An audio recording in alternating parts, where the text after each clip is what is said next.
Ruth Werner's best-selling book, A Massage Therapist's Guide to Pathology, is a highly regarded, comprehensive resource that sets the standard for pathology education. Written for massage therapy students and practitioners, this groundbreaking resource serves up a comprehensive review of the pathophysiology, signs, symptoms, and treatment of more than 500 diseases and disorders. Learn more at booksofdiscovery.com. Anatomy Trains is delighted to announce a brand new dissection livestream specialty class on September 18th, Lumbopelvic Stability, a one-day layered dissection with Anatomy Trains author Tom Myers and master dissector Todd Garcia. The early bird price of $150 is held until September 10th. After September 10th, the price is $250. Come see the body's actual core for yourself. This course will be provided over Zoom webinar with multiple camera views, live chat, and Q&A. Visit anatomytrains.com to sign up.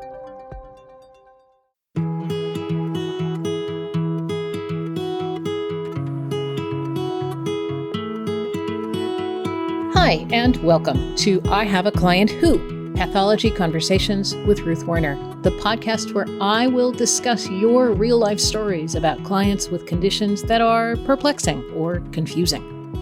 I'm Ruth Werner, author of A Massage Therapist's Guide to Pathology, and I have spent decades studying, writing about, and teaching about where massage therapy intersects with diseases and conditions that might limit our clients' health.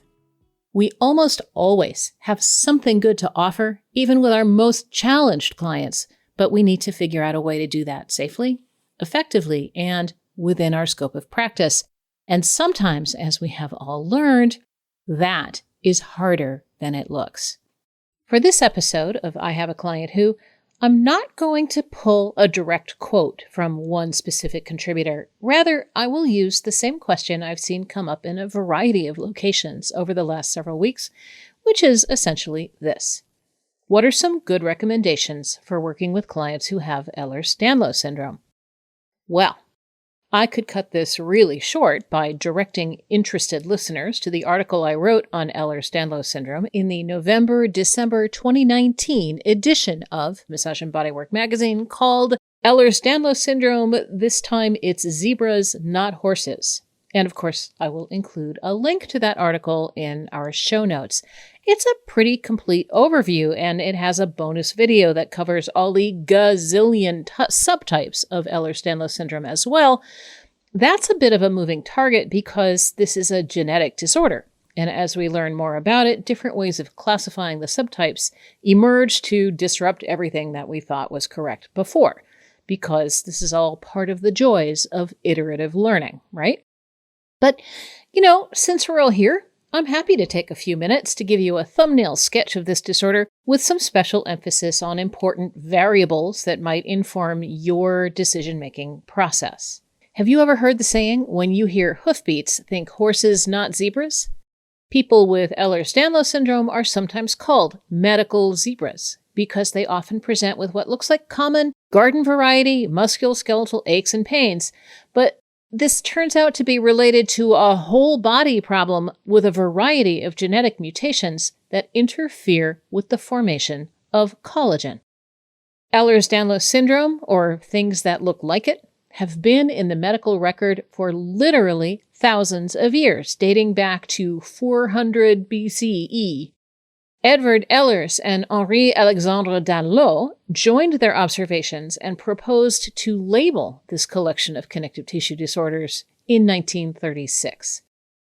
So you've heard me say already, this is a genetic disorder. It has to do with mutations in the genes that control the production of collagen. Exactly what goes wrong and how severe it is depends on the type and severity of the mutation. But what this also means is that this condition has no cure.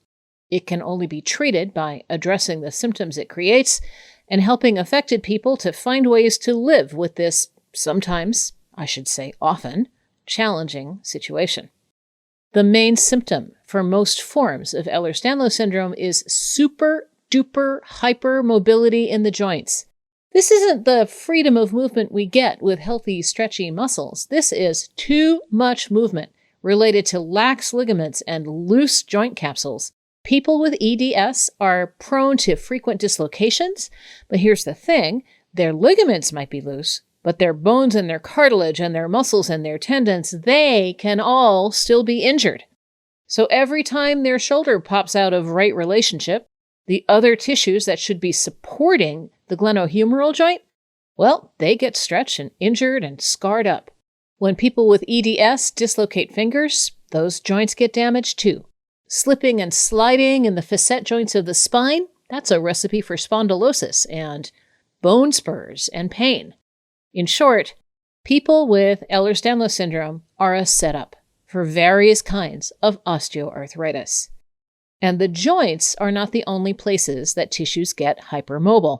The skin of people with Ehlers-Danlos syndrome can be stretchy, but it's also often very delicate. It bruises and tears easily, and because their collagen production is faulty, healing can be a long, slow, frustrating process.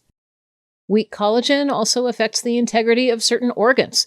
Bones tend to be shorter than average. Patients are prone to scoliosis. Hollow structures may not withstand internal pressure well, and that means that some forms of EDS can involve aneurysms as weakened blood vessels bulge or maybe even rupture, and intestinal perforations and rupture of the bladder or the uterus. Ehlers-Danlos syndrome can affect the strength and function of the heart. It can cause weak valves, so we have mitral valve prolapse and a risk of heart failure and some other really serious complications. Weak collagen can affect the gums, so gum disease and tooth loss is a risk, and lots of other tissues can be compromised as well. Are we getting the picture? A person with Ehlers-Danlos syndrome has some special challenges that people without EDS just don't have to deal with. I have a quote from the wonderful person who contributed to my article in Massage and Bodywork, and her case of Ehlers-Danlos syndrome was really only moderate. She said, "I have super elastic skin. My face is stretchy. I live with chronic, totally random pain. I had endometriosis and abdominal surgeries, which led to massive amounts of scar tissue in my abdomen. I have Raynaud syndrome, scoliosis, migraines. I had lots of complications with pregnancy. I had an umbilical hernia. My pubis symphysis separated. My feet were so hypermobile that bearing weight caused me excruciating pain. Later, when I had a hysterectomy, my surgeon was amazed that I was able to have a baby at all, given the state of my uterus." So this can be intense. Let's get back to the questions that prompted this episode. What are some good recommendations for working with clients who have Ehlers-Danlos syndrome? Well, when we put this through the old critical thinking machine, here's where we might land. First, what's the main challenge? In other words, what does this person who has EDS want to achieve with massage? What do they think that their massage therapist will be able to help them with? Well, we don't know, do we? Because we don't really have a specific client that we're trying to help. But for the sake of this conversation, let's say our client wants to have less back and neck pain and maybe some help with their headaches. Okay. The next question then is, what are the variables that will go into this clinical decision-making process? What are the possible risks and benefits? Well, a lot of this depends on what kind of Ehlers-Danlos syndrome the person has and how severe it is, and what they do to treat it. Another important variable is how much day-to-day activity do they tolerate? Do they use pain medications? Do they need any special adaptive equipment? How healthy is their skin? So, for the purposes of this little discussion, let's say they don't have super saggy skin, but they do have really slow wound healing. They were in a car accident 6 months ago, and they're still dealing with neck pain and headaches from that. And the back pain goes back just as far as they can remember. They don't like to use pain relievers, but they find that in order to sleep, they usually have to take some ibuprofen at night. Okay. Now where are we? We need to make sure we're on the right track with understanding this client's goals. And we need to see if we can find any useful information about massage therapy for Ehlers-Danlos syndrome. That Massage and Bodywork article is a good place to start, and that has a pretty good bibliography so that we could take a deeper look if we want to. It wouldn't hurt to scan the titles at pubmed.gov just to see if there's anything interesting there. I'll do that for you. A quick search of massage and Ehlers-Danlos syndrome yields a whopping great 3 results, and only one of them is available free full text, and it is profoundly unhelpful. It is called Cornelia de Lange and Ehlers-Danlos syndrome, a comorbidity of 2 rare syndromes. This is an interesting case report, but it's not really what we're looking for application of massage therapy. Now, if we took some time to use some other search terms like manual therapy or some other ideas, that would probably yield some more results, but I'm going to let you explore that on your own. So we'll use all the information we have gathered to create and execute a treatment plan. We may find that our clients' muscles are extra tight because they have to stabilize the spine and their neck. We might be able to lessen some of that tone, but let's be aware that that tightness is serving a purpose. More to the point, we can help with some pain relief and some attentive listening and some focus on the client's strength and well-being. And to wrap up our critical thinking exercise for this, the last thing we want to be sure to do is to decide how we're going to track whether we are being helpful to our client or not. And again, that will depend on your client's goals and how they want to get closer to achieving them. The person I interviewed for that article in Massage and Bodywork is also a massage therapist, and she works with a lot of people who have EDS, and she says this about her work. My goal is to not trigger the flight or fight response. That's completely counterproductive. There's a big emotional component to living with pain. And I feel like part of my job is to say, I see you. You're not crazy. I know how painful it is. I know there are consequences to every movement. Will massage therapy fix Ehlers-Danlos syndrome? Definitely not.